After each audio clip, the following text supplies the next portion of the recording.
Hola a todos, bienvenidos a Historias de la NBA. En este cuarto capítulo vamos a hablar del draft de la NBA, cuál es su historia y cuáles son sus características principales. Para comenzar, debemos decir que los equipos de la NBA, al igual que el resto de las ligas profesionales de Estados Unidos, carecen de cantera propia. No hay divisiones inferiores como sí la hay en el fútbol o en el básquet por este lado del mundo, por los que las franquicias deben abastecerse para armar sus planteles de alguna manera. Una de ellas es el draft, que en sí es un procedimiento muy simple. Es un evento que se realiza año tras año, donde las franquicias que forman parte de la NBA eligen a jugadores del ámbito universitario o internacional para incorporarlos a sus equipos. Esos jugadores deben ser indefectiblemente menores de 23 años y pueden ser procedentes de las universidades norteamericanas o de las ligas de otros países del mundo FIBA. Y decimos menores de 23 años porque si un jugador ya cumplió los 23 años, se es considerado un agente libre y podría firmar con cualquier equipo. Por ejemplo, Facundo Campazzo o Gabriel Deck llegaron a la NBA como agentes libres, ya que eran mayores de 23 años y nunca habían sido elegidos en el draft. Insistimos, este sistema de elección es solo para los menores de 23 años. La esencia del draft es muy simple. Es como un pan y queso, como todos sabemos lo que es eso. Los equipos van eligiendo a su turno a qué jugador quisieran incorporar a su equipo. Hay 2 rondas de selección para cada equipo, o sea que tiene la posibilidad de elegir 2 jugadores por año vía elección de draft. Como ya dijimos, los jugadores deben ser del ámbito universitario que hayan terminado su carrera de 4 años. Estudiantes de esas universidades de primero o segundo año que hayan declarado su elegibilidad. Esto se hace por carta y hay tiempo hasta 45 días previos al draft para hacerlo. O jugadores internacionales que tengan al menos 22 años. Si esos jugadores internacionales son menores de 22 años, también deben declararse elegibles de la misma manera que los universitarios, vía carta en la NBA, hasta 45 días antes de que se haga el draft. En el pasado, los jugadores de la escuela secundaria también podían ser seleccionados. Casos como lo de LeBron James, Kevin Garnett, Kobe Bryant, o si nos vamos más atrás en el tiempo, recuerden cuando hablamos de la ABA, el ingreso de Moses Malone. Sin embargo, a partir del draft del año 2006, los jugadores de las escuelas secundarias no son elegibles para ingresar al draft directamente después de graduarse de la escuela secundaria. Las reglas ahora establecen que esos jugadores recién tendrán elegibilidad para la selección del draft un año después de su graduación de la escuela secundaria y deben tener al menos 19 años al final del año calendario del draft. ¿Quiénes se consideran jugadores internacionales? Son aquellos que hayan residido fuera de Estados Unidos durante los 3 años anteriores a dicho draft. Quienes no se hayan matriculado en ninguna universidad estadounidense y quienes no se hayan graduado en ningún instituto estadounidense secundario. Es decir, ningún jugador puede firmar con la NBA hasta que haya sido elegible al menos para un draft. El draft se estableció en la NBA a partir de la temporada 47-48 y aunque ahora solo hay 2 rondas, en la temporada 1960 llegó a tener 21 rondas ese draft. Obviamente ingresaban a la NBA jugadores de las primeras 2 o 3 rondas y para el resto era algo muy difícil llegar a ser contratados. Hasta el año 1966 también existía algo que se conocía como elección territorial. ¿Qué era eso? Bien, los equipos podían seleccionar a jugadores de las universidades más cercanas a las ciudades en las que estaban establecidos. Así, por ejemplo, en el año 1960, los Cincinnati Royals eligen a Oscar Robertson, que era estrella de la Universidad de Cincinnati, como su elección territorial. Los equipos debían comunicar a la liga si iban a hacer uso de esa elección antes del draft y elegían antes que comience el draft. ¿Cuál era la idea? Era permitirle a la NBA capitalizar la reputación local de las estrellas universitarias en su área de influencia. En el año 1959, por ejemplo, los Philadelphia Warriors peticionan ante la liga y obtienen el permiso para elegir a Wilt Chamberlain como un pick territorial.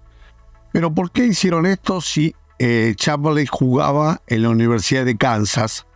Pero bueno, el tema es que Chamberlain era oriundo de Filadelfia y hasta hace pocos años antes había sido la estrella de los Philadelphia Overbook, su equipo en el high school del área de Pensilvania. Hasta el año 1984, el draft se hacía en la ciudad de Nueva York y se llevaba a cabo en una habitación en un hotel en Nueva York donde solo estaban los representantes de cada franquicia y los directivos de la liga. Hoy se transformó en un show televisivo y un show de audiencia con estadios llenos y moviendo la ceremonia año tras año y de ciudad en ciudad, como se hace con el All-Star Game. El draft en sí, como ya dijimos, consta de 2 rondas y cada equipo tiene una elección por ronda. O sea, que cada draft selecciona a 60 nuevos jugadores que son los que tienen la posibilidad de ingresar a la NBA. ¿Cómo se ordena esa elección? ¿Quién elige primero en el famoso pan y queso? Para evitar que un equipo sobresalga del resto y que la competición sea lo más pareja posible, el orden de elección, para hacerlo más simple, sería inverso a cómo terminaron en la tabla de posiciones la temporada que acababa de terminar. Es decir, el equipo que termina primero en la temporada regular tendrá la elección número 30, la última, en la primera ronda, y la elección número 60, la última, en la segunda ronda. Dicho así, suena como la solución ideal. El equipo más débil puede elegir a los mejores jugadores, por lo que se supone que su nivel mejorará, mientras que los mejores equipos no van a encontrar tanto talento como si eligieran entre los primeros lugares. Hasta el año 1966, la elección era exactamente como acabo de decir, inversa a cómo terminaban los equipos la temporada que acababa de finalizar. Pero a partir del año 1966, y esto duró hasta el año 1984, este orden se mantenía hasta los primeros 2 lugares. Pero la primera y la segunda selección se sorteaba moneda al aire entre los peores equipos de cada conferencia. Así, por ejemplo, una moneda al aire entre Milwaukee Bucks y Phoenix Suns determinó quién iba a ser la elección número 1 en el año 1969. Ganó Milwaukee Bucks y eligió a ni nada menos que Lou Alcindor, el gran Kareem Abdul-Jabbar. A partir del año 1984, como ya contamos en el segundo capítulo del podcast cuando hablamos de David Stern, y con el fin de evitar la práctica del tanking, esto es, obtener malos resultados, caer en la tabla de posiciones y poder tener mejores opciones en el draft, una de las primeras medidas que tuvo el comisionado nuevo, David Stern, fue implementar un sistema de sorteo que se inauguró en el draft del año 1985. ¿Cómo hicieron? Los logos de los 7 equipos no clasificados a playoff fueron introducidos en sobres y metidos en una urna. Y lo que hicieron fue, el comisionado revolvió esos sobres y fue sacando uno por uno. El primer sobre que sacó fue el pick número 1, el segundo fue el pick número 2 y así sucesivamente. Los New York Knicks ganaron ese primer sorteo y se hicieron con el número 1 del draft del año 1985, donde pudieron elegir al que era el prospecto universitario más importante del momento y uno de los más importantes en décadas, que fue Patrick Ewing. Como ya contamos, por esos años la NBA estaba llevando a cabo cambios que poco a poco iban a transformar toda la estructura de la liga. Como dijimos, el tema del draft durante décadas fue una mera reunión entre ejecutivos de la franquicia que tomaban notas en un cuaderno mientras un coordinador deletreaba la elección de cada uno a un teléfono que iba a la oficina central de la liga. Bien, hoy en día el evento se ha universalizado, convirtiéndose en una gala más parecido que en la entrega de un premio Grammy o de un Oscar, con todos los ingredientes de un super evento y obviamente televisado a todo el mundo.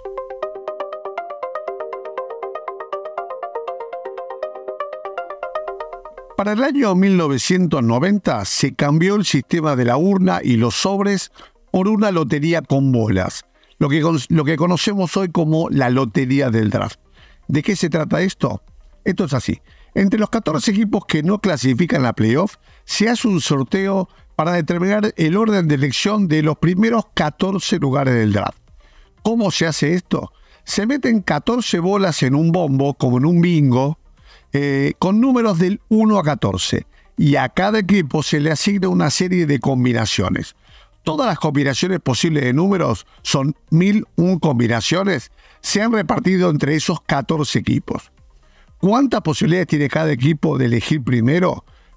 Sería así, los tres con peor récord, tienen un 14% de posibilidades que les toque ser el número 1. O sea, le dan 140 combinaciones posibles a esos tres peores equipos. De ahí en adelante, las posibilidades y las combinaciones que se le da a cada franquicia va bajando a medida que los equipos tuvieron mejor porcentaje de triunfo, hasta llegar al equipo número 14, en teoría el mejor de los que no entraron a playoff, que solo tiene un 0,5% de posibilidades de llegar a tener ese número 1. O sea, tiene solo 5 combinaciones posibles de las 1001 que había para que tenga el número 1 del draft.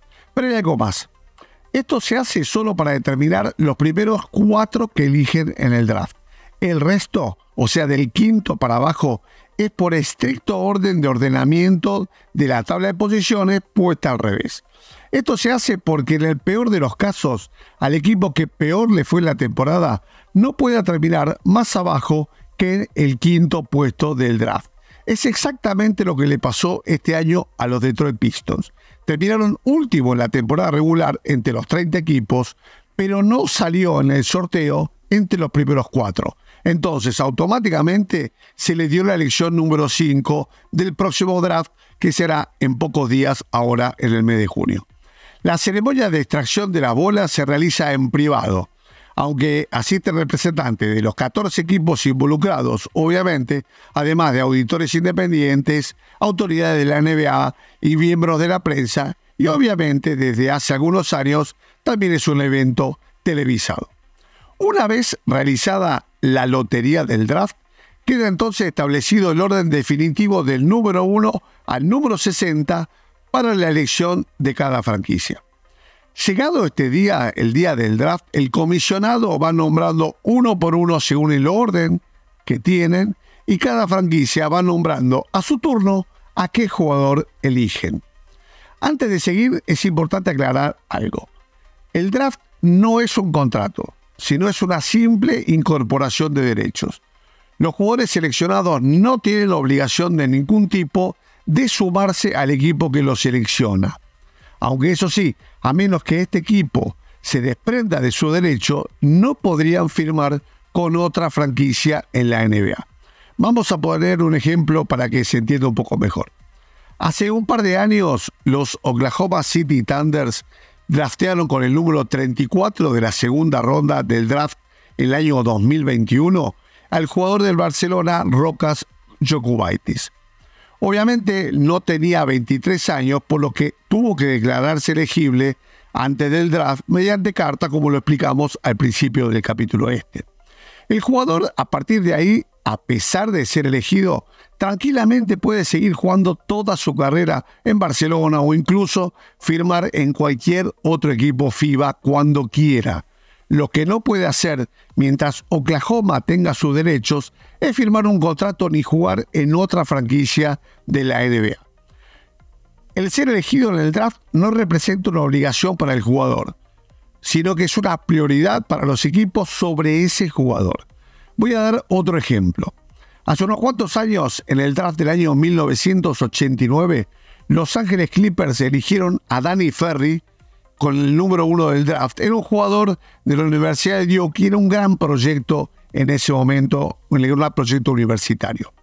Desde un primer momento, el jugador declaró que lo que nunca haría era jugar en los Clippers. Los Clippers eran por esa época, como diría Diego Latorre, un cabaret, con un dueño muy problemático y un equipo que nunca competía ni entraba a playoff. Era bastante bueno, casi como es en la actualidad. Bueno, dejemos eso de lado. Ferry buscaba otro horizonte para él. La gerencia del equipo se empacó y de ninguna manera quiso desprenderse de sus derechos. ¿Qué hizo el jugador? Se fue a jugar un año a la Liga de Italia. Por ese entonces era la más poderosa del mundo y pagaba contratos, te diría que casi a la par de los que se pagaban en la NBA por ese entonces. Eran otros tiempos, obviamente. A los Clippers no les quedó más remedio que buscar un traspaso y en el mes de noviembre mandaron los derechos de Danny Ferry a Cleveland a cambio de un gran jugador como era Ron Harper, un futuro miembro del equipo de los Bulls, tricampeones del 96 al 98, pero bueno, esa es otra historia. Tenían dos alternativas: o perdían al jugador y Danny Ferry se iba a quedar jugando toda su vida en Europa, o hacían lo que hicieron finalmente, que fue traspasar sus derechos para obtener algo a cambio.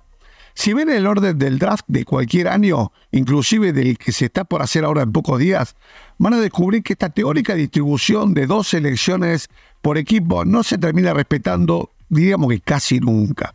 Esto es porque muchos de los picks han sido traspasados y hoy están en manos de un nuevo equipo. Estos intercambios pueden ocurrir antes, durante o después del draft. Las selecciones de draft de años futuros es una moneda de curso legal en los múltiples intercambios de jugadores que se producen entre los equipos de la NBA. Por ejemplo, cuando los Utah Jazz transfirieron hace poquito los derechos de Rudy Gobert a los Minnesota Timberwolves, la franquicia de Salt Lake City recibió a 5 jugadores: Jared Vanderbilt, Patrick Beverley, Malik Beasley, Walker Kessler, Leandro Bolmaro, y aparte recibió 4 selecciones de primera ronda de Minnesota.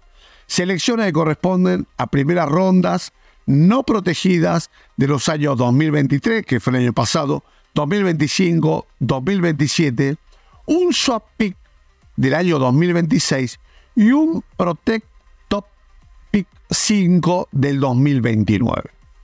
¿Qué significa todo este jeroglífico? Vamos a explicarlo por partes. Elecciones del draft no protegidas de los años 2023, 2025, 2027 de Minnesota van automáticamente a parar a Utah. Esto es sin vueltas. La del 2006 es un swap pick. ¿Qué es eso? Esto le permite al equipo receptor del pick, en este caso Utah, llegado el momento del draft del año 2006, intercambiar con la otra franquicia, en este caso Minnesota, los picks de draft. No es que ese pick pasa a Utah, el pick lo mantiene Minnesota, pero Utah tiene derecho a cambiarlo por el suyo propio. Esto obviamente va a pasar si el pick de Minnesota es mejor que el que tienen ellos propio. Y por último, dijimos que hay un pick del año 2029 que era un Protect Pick Top 5. ¿Qué significa eso? Es una elección protegida que si a Minnesota le toca elegir entre el primero y el quinto lugar del draft del año 2029, va a mantener su elección. De suceder eso, después se arreglará con Utah para darle la elección de otro año. Pero si le toca del número 6 para abajo, su elección automáticamente va a parar a Utah. Cualquier pick no protegido significa que el pick va automáticamente al otro equipo, no importa dónde caiga ese pick. Los picks se pueden entregar a cambio de jugadores o de otros picks inclusive. Pero lo que nunca puede hacer un equipo es entregar picks de años consecutivos, porque existe una regla llamada regla Stepien en la NBA. ¿Por qué existe esta regla? Se lo voy a contar brevemente. Allá por el año 1979, un empresario llamado Ted Stepien compró a los Cleveland Cavaliers. Los Cleveland no venían muy bien y su plantel no era muy bueno que digamos, y para intentar mejorar el rendimiento buscó conseguir jugadores veteranos, jugadores probados en la NBA, y a cambio fue entregando selecciones de draft de su equipo. intercambió exactamente las selecciones de primera ronda del equipo desde el año 1982 hasta el año 1986. Entre esos intercambios, en ese año 1979, los Cavaliers mandaron a un base suplente, Butch Lee, junto a su selección de primera ronda del draft del año 1982 a Los Ángeles Lakers a cambio de un buen jugador de ese momento como era Don Ford. Años después, los Cavaliers terminarían la temporada 81-82 con el peor récord del este, lo que los llevó a un sorteo con el peor equipo del oeste, que eran los San Diego Clippers. Bueno, Cleveland ganó el sorteo y obtuvo el pick número 1 del draft. Pero como consecuencia del traspaso que había hecho 3 años antes, automáticamente ese pick fue a parar a los Lakers. Bueno, los Lakers eran los vigentes campeones, eran el mejor equipo de la temporada y ya tenían un equipazo con Magic, Karim, bueno, un equipazo entre otros, ¿no? ¿Qué hicieron los Lakers con ese draft? Seleccionan a James Worthy, que era el alero del equipo campeón de la NCAA de ese año, la Universidad de North Carolina. Bueno, Worthy jugó más de 10 años en los Lakers y resultó ser un complemento perfecto para lo que luego conoceríamos como el Showtime de los Lakers de Pat Riley, que dominaron la NBA en esos años 80. Mientras tanto, Cleveland no tuvo una temporada de más de 30 partidos ganados por muchísimos años y encima no podían reconstruirse vía draft, ya que habían entregado todas sus selecciones unos años atrás. Stepien posteriormente vendió al equipo ya en el año 1983, pero gracias a este episodio la NBA implementó una regla, conocida como dijimos la regla Stepien, que no permite a las franquicias traspasar selecciones de primera ronda de años consecutivos. En toda la historia del draft, solamente en 7 oportunidades fue intercambiado el pick número 1.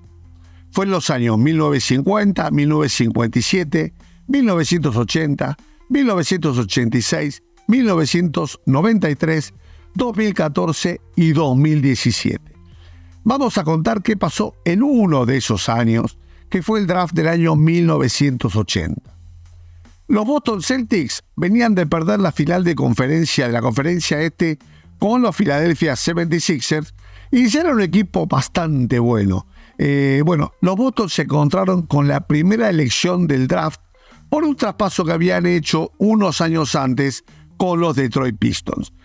Los Pistons habían tenido un año muy malo, con 16 victorias y 66 derrotas, pero su pick, el número 1, iba para los Celtics a causa de ese intercambio. Dijimos, los Celtics ya eran un buen equipo, un equipo competitivo en el este, y contaban, entre otros, con un gran jugador, un muy joven, Larry Bird, que había sido nombrado Rookie del Año de esa temporada. Aún así, su general manager, Red Auerbach, sentía que podían conseguir más con un traspaso. ¿Qué hizo entonces? Acordó un movimiento con Golden State Warriors por el que enviaba a su propia elección de ese draft, que era la número 13, y le sumó la elección número 1 a los Golden State Warriors. A cambio, los Golden State Warriors mandaban a su elección, que era la número 3, y cedían los derechos de Robert Parrish, que era un pivot con 4 años de experiencia en la NBA y que en esa última temporada había promediado interesantes números de 17 puntos y casi 11 rebotes por partido. En ese draft de 1980, los Warriors eligen a Joe Barry Carroll con el pick número 1 y a Ricky Brown con el pick número 13. La realidad es que ninguno de estos dos tuvo un gran impacto y mucho menos de cara a conseguir éxitos colectivos con los Golden State Warriors.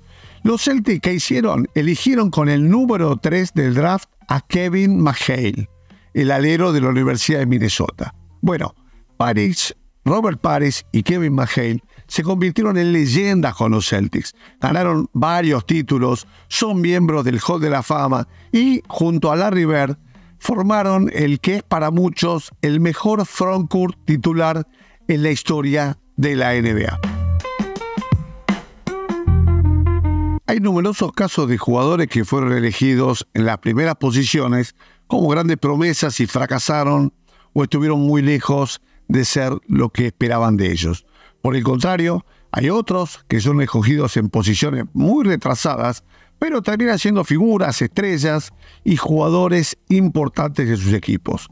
Como por ejemplo el caso de Manu Ginóbili, elegido con el pick número 57 del draft del año 1999 por los San Antonio Spurs, en una de las últimas selecciones de esa segunda ronda en ese año, y que terminó siendo lo que todos sabemos: 4 veces campeón de la NBA, miembro del Hall de la Fama y 1000 galardones más que tuvo Manu en su exitosa carrera. Para no extendernos mucho hoy, prometo para otros capítulos del podcast hablar de las peores selecciones en la historia del draft, los que para mí fueron los mayores robos en el draft, curiosidades, cuál fue el mejor draft de la historia, cuáles fueron las selecciones número 1, desde los que hicieron historia hasta los que fueron un estrepitoso fracaso. Así que pronto lo haremos, les prometo. Así que bueno, hasta acá llegamos hoy. Espero les haya gustado y nos encontraremos para el próximo capítulo, donde vamos a hablar de los Spirit de San Luis, aquel equipo de la ABA que no pudo ingresar a la NBA. ¿Qué pasó con ellos y con sus dueños? La verdad es una historia que merecen conocer. Los espero entonces. Hasta pronto. Nos encontraremos nuevamente acá en Historias de la NBA.